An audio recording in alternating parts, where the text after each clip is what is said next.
ప్రేక్షకులకు నమస్కారం అండి. బ్రెయిన్ క్లాట్స్, అదేవిధంగా పారాలసిస్.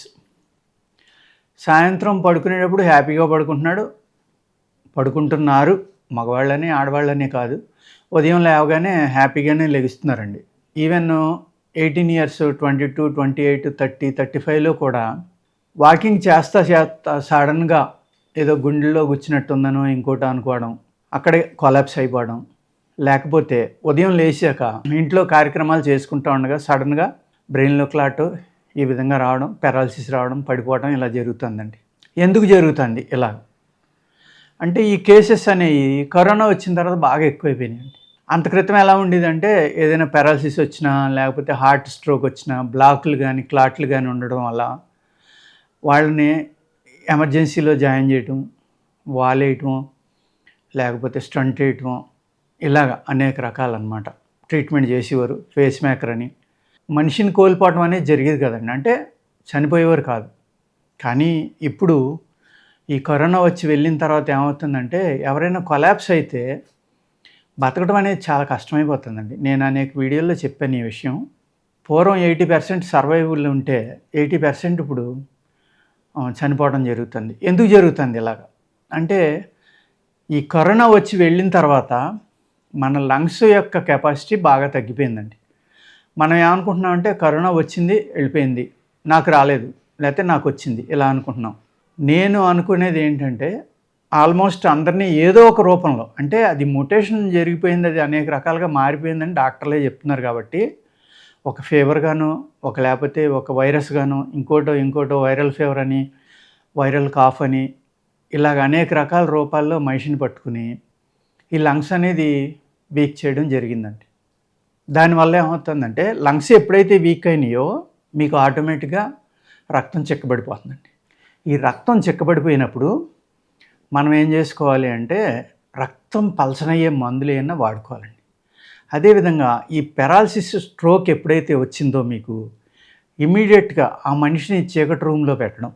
అంటే ఇది ఆయుర్వేద శాస్త్ర ప్రకారం మన యోగులు ఋషులు మనకు అందించిన ఒక అద్భుతమైన నాలెడ్జ్ అండి.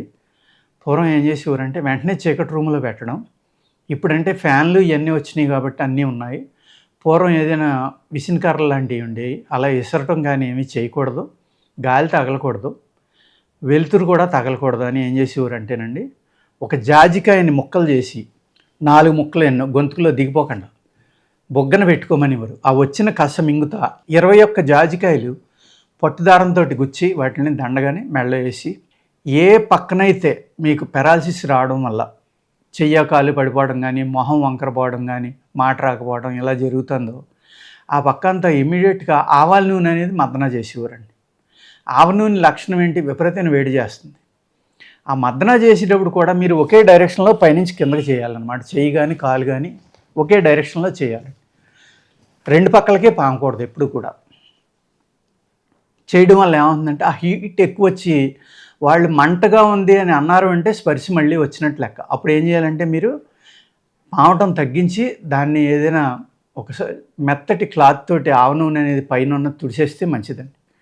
ఎందుకంటే ఆ హీట్ పెరిగి ఎప్పుడైతే మంటగా ఉంది అని వాళ్ళు చెప్పారో ఈ అతివేడి వల్ల చర్మం పొక్కడానికి కానీ, లేకపోతే థిక్నెస్ పెరిగి చర్మం ఒక పొర ఊడిపోవడానికి కానీ అవకాశం ఉంటుందన్నమాట. పుండు పడ్డది అనుకోండి, అతివేడి శరీరాలు అయితే పుండు పట్టడానికి కూడా అవకాశం ఉంది. వాత శరీరాలు అయితే పర్వాలేదండి. ఈ విధంగా మనం ఫస్ట్ ఎయిడ్ అనేది ఇంట్లో చేసుకుంటే చాలా వరకు ఈ పారాలసిస్ నుంచి రికవర్ అవ్వడానికి అవకాశం ఉంటుందండి. అప్పుడు మీరు హాస్పిటల్కి తీసుకెళ్ళినా, అనేక రకాలైన ట్రెడిషనల్ హీలర్స్ కానీ ఇంకొక దగ్గరికి తీసుకెళ్ళినా, సిద్ధ, ఆయుర్వేద, యునాని, హోమియో ఏ విధంగా వాడుకున్నా కూడా మీరు ఈ ఎమర్జెన్సీ అనేది ఫస్ట్ ఎయిడ్ టైప్లో మీరు ఇక్కడ చేసేసుకోవడం వల్ల చాలా రికవరీ వస్తుందండి. అదేవిధంగా ఇందులో ఏమవుతుందంటే ఒక 3 నెలల్లో 6 నెలల్లో ఎంత రికవరీ వస్తే అంత వచ్చినట్టు, ఆ తర్వాత పెద్దగా రాదు అని చెప్తూ ఉంటారు చాలామంది. కానీ మేము 15 ఏళ్ళు 20 ఏళ్ళ క్రితం ఇబ్బంది పడిన వాళ్ళకి కూడా మందులు ఇస్తే కొంతమందికి చాలా చక్కగా రికవరీ వచ్చిందండి. నేను 10 ఇయర్స్ బ్యాక్ ఒక కేసు చేశానండి. హెచ్ఎంటీ ట్రాక్టర్స్ ఉండే అప్పట్లో. ఆ ట్రాక్టర్లో కంపెనీలో పనిచేసేవారు ఆయన. వాళ్ళ అమ్మాయికి ఏదో ఇబ్బంది ఉండి వస్తే ఆ అమ్మాయికి మందులు ఇస్తే బాగా తగ్గిన తర్వాత మా నాన్నగారికి ఎలా ఉందండి, ఏ డాక్టర్ చెప్పినా వింటలేదని వెక్స్ అయిపోయారు. మొత్తం పైసలన్నీ ఖర్చులైపోయినాయి. ఆయన చెయ్యి రాలేదు. ఎడం చెయ్యి మూసుకుపోయింది సార్, ఇలాగా ఓపెన్ అవ్వట్లేదు అన్నారు. నేను ఓన్లీ ఒక 7 క్యాప్సూల్స్ ఇచ్చానండి. ఇచ్చి ఒక వారం ట్రై చేయమనండి అమ్మాయి. ఆయన ఎలాగో మందులు వేసుకొని అంటున్నారు కాబట్టి, ఎక్కువ మందులు ఇచ్చినా వేసుకోరు కాబట్టి, ఇదేమన్నా కొంచెం ఒక 10% అయినా వర్కౌట్ అయితే మనం అప్పుడు కంటిన్యూ చేద్దామమ్మా అన్న. ఇక్కడ ఎలా ఉంటుందంటేనండి, పేషెంట్ యొక్క అదృష్టం, కర్మ అనేది కూడా నమ్ముతానండి నేను. ఆ కర్మ అయిపోయి ఉండొచ్చు, అతను అదృష్టం అయి ఉండొచ్చు. మోర్ దాన్ 50% హ్యాండ్ ఓపెన్ అయింది 1 వీక్లో. ఆయన పరిగెత్తుకుని వచ్చారు కూతుర్ని తీసుకుని. వచ్చి, డాక్టర్ గారు ఇది విచిత్రమే, బాగా పనిచేసింది నా మీద మందు, నేను మందులు వాడతానండి అని ఒక 2-3 నెలలు వాడడం, ఆయనకి చెయ్యి రావడం. ఆయన ఒక్క మాట అన్నారు, ఇప్పటికీ నాకు జ్ఞాపకం ఉంటుంది అది. సార్ నేను చనిపోయే లోపల కుడి చేతితోటి సారీ అండి, కుడి చెయ్యి, ఆయనకి ఎడం చెయ్యి కాదు, కుడి చెయ్యి మూసిపోయింది ఇలాగ, ఎడం చేతితోటి తింటున్నారు ఆయన. ఆయన ఒక మాట అన్నారు, చనిపోయే లోపల నేను కుడి చేతితోటి మళ్ళీ భోజనం చేసి చనిపోతే చాలు అనుకున్నాను డాక్టర్ గారు, నాకు ఆ చెయ్యి బాగా పనిచేస్తుంది, ఇప్పుడు కుడి చేతితోటి భోజనం చేస్తున్నాను, ఈ జీవితానికి చాలండి అన్నారు. అలా అని మందులకి మొత్తం 100కి 100 మందికి పనిచేసేస్తుంది, పెరాలసిస్ నుంచి బయటపడిపోతారని మేము చెప్పలేమండి. మన కర్మ అనేది నేను 100% నమ్ముతాను కాబట్టి, అది అనుభవించేసి ఆ మానసికంగా కూడా ఆయన ఎంత నరకాన్ని అనుభవిస్తే ఆ మాట అనగలిగారో అనేది నాకు ఆ వేళ అనిపించింది. చాలా బాధ కలిగింది, అయినా చాలా సంతోషం కూడా కలిగింది. ఒక మనిషికైనా మనం తగ్గించగలిగాము, ఆయన ఆత్మకి సంతోషం కలిగింది అనేది చాలా ఆనందపడ్డామండి. ఆయుర్వేదంలో అనేక రకాల మూలికలు ఉంటాయండి. గురుమెట్కల్ అని కర్ణాటకలో ఉంది. చాలామంది అక్కడికి వెళ్ళి చేయించుకుని వస్తూ ఉంటారు, చాలా బాగా పనిచేసిందని చెప్తారు. అక్కడ ఆయన కొన్ని మందులు ఇస్తారు, పసరు కూడా పోస్తారని కొంతమంది చెప్పారండి. ఇలాగా ఈ ఆయుర్వేదంలో బ్రెయిన్ నుంచి క్లాట్ వచ్చి సిగ్నల్స్ ఆగిపోవడం వల్ల ఒక విధమైన పెరాలసిస్ వస్తుందండి. అలా కాకుండా బ్లడ్ ప్రెషర్, అంటే బ్లడ్ ఆ అవయవానికి సప్లై అవ్వకుండా బాడీలో బ్లాక్ ఉండటం వల్ల కూడా ఈ పెరాలసిస్ అనేది వస్తుందండి. బ్రెయిన్ నుంచి సిగ్నల్ రానప్పుడు ఏమవుతుందంటే, ఈ బ్రెయిన్ స్ట్రోక్ వచ్చి బ్రెయిన్లో అవయవం, అంటే బ్రెయిన్లో ఒక పార్ట్ ఏదైతే మన శరీరానికి సిగ్నల్స్ పంపాలో అక్కడ ఆ ప్రదేశంలో కనుక డ్యామేజ్ జరిగిందనుకోండి, ఆ సిగ్నల్ రాకపోవడం వల్ల ఈ శరీరంలో ఈ కాలు కానీ, ఈ చెయ్యి కానీ, కన్ను కానీ, ఈ నాలికి వచ్చే మాటలు కానీ సరిగ్గా రాకపోవటానికి అవకాశం ఉందండి.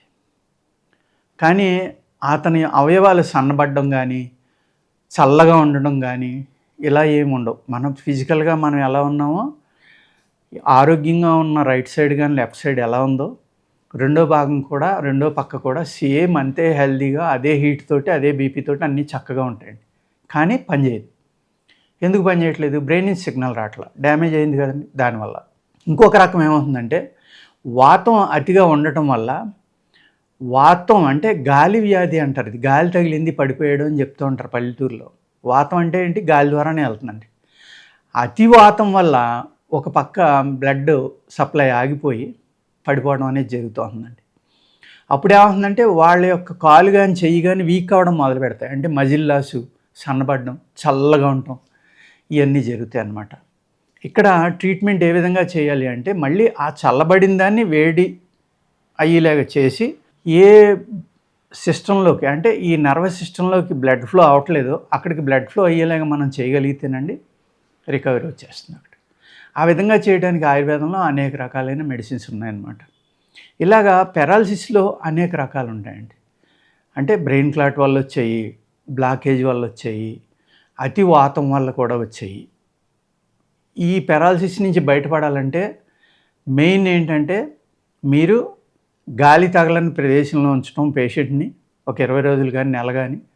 ఈ జాజికాయ ముక్క అనేది నోట్లో పెట్టుకుని ఎప్పుడు పగలు రాత్రి కూడా ఆ కషాయం మింగటం, దాంట్లోంచి వచ్చిన కషాయం అన్నమాట నోట్లో పెట్టుకోవడం వల్ల ఈ నాలికలో ఉన్న, మన నోట్లో ఉన్న సెలైవా ద్వారా అందులోంచి ఒక కసలాంటిది వస్తుంది కదండి, అది మింగుతారనమాట. అది మింగటం చేయాలి. మెడలో వేయడం 21 జాజికాయలు గుచ్చి, ఇవన్నీ చేస్తే కనుక చాలా వరకు బయటికి రావడానికి అవకాశం ఉందండి. అంచేత చక్కని మందులు కూడా ఉంటాయి, అవి వేసుకుంటే డెఫినెట్గా అది 15 ఏళ్ళ క్రితం వచ్చినా, 20 ఏళ్ళ క్రితం వచ్చినా అలా ఆగిపోయింది అనుకున్నా మనకి కొంతవరకు రికవరీ రావడానికి మళ్ళీ ఆయుర్వేదంలో అవకాశం ఉందండి. నమస్కారం.